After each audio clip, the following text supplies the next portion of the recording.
How do you sustain a cohesive society in the midst of unprecedented religious and ethnic diversity? How, in an age of mass migration, do you integrate minorities without destroying their identity or losing yours? That's a key issue facing the West today.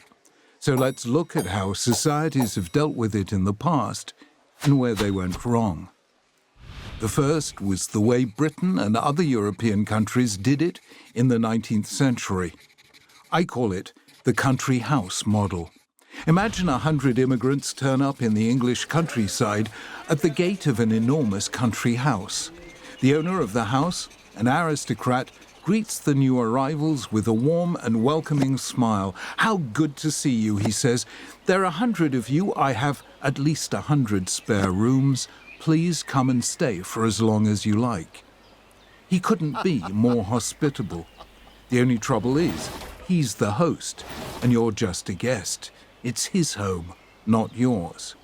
So, in 19th century Europe, immigrants found refuge, but they were conscious of being outsiders, guests. That failed.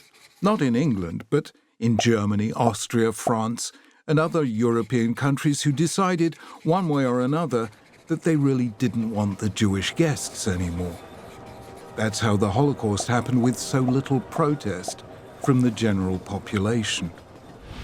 In America, in the 19th and early 20th century, there was a different model. It was called the melting pot. Into the pot went all the immigrants, Irish, Italian, Jewish, and out came something different.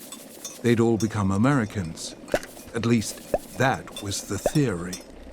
What happened, in fact, was that they came out hyphenated Americans.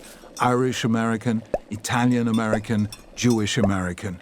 Many of them, especially African Americans, but others also, were discriminated against. So rather than a single national identity, you had lots of jangling interest groups. The American motto was "E pluribus unum," out of the many, one. But it turned out that there was more pluribus than unum. So in the 1970s, Europe and America turned to a new model, the hotel. Imagine 100 immigrants turn up in a town. The leaders of the town say, "Welcome. Please come and stay in one of our hotels. That's where we all live. All you have to do is pay the bill, and you're free to do whatever you like in your room, so long as the noise doesn't disturb the other guests." This was the strategy known as multiculturalism. It was meant to cure the problems of the country house and the melting pot. Now everyone was free to keep their own identities, and they did so, natives and newcomers, on the same terms. All they had to do was pay the bill, taxes, and in return they each had their own room and the hotel services. The only trouble is that in a hotel, no one belongs. A hotel is not a home, which upset the people who'd been there a long time and thought they had a home. It was also disastrous for any sense of collective identity. Hotel guests don't constitute a community. The things that matter, they do in their private rooms. Multiculturalism was supposed to make everyone feel at home, but in the end it made no one feel at home. It was supposed to lead to integration. Instead, it led to segregation. So, for the 21st century, we need a new model. I call it the home we build together. 100 immigrants turn up in a town. The leaders of the town say, "Welcome. We're so sorry we don't have a country house or a hotel, but we do have some spare land and lots of building materials and some expert architects and electricians, so let's all build you a house together."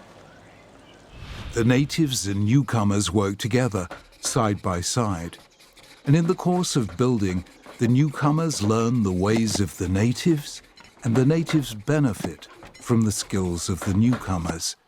The newcomers keep many of their old customs, but they also bring their unique gifts as contributions to the town. And they feel they belong because, with the help of the natives, they have built their own homes, which merge architecturally with the other houses in the town. The model of society as the home we build together emphasizes responsibilities more than rights.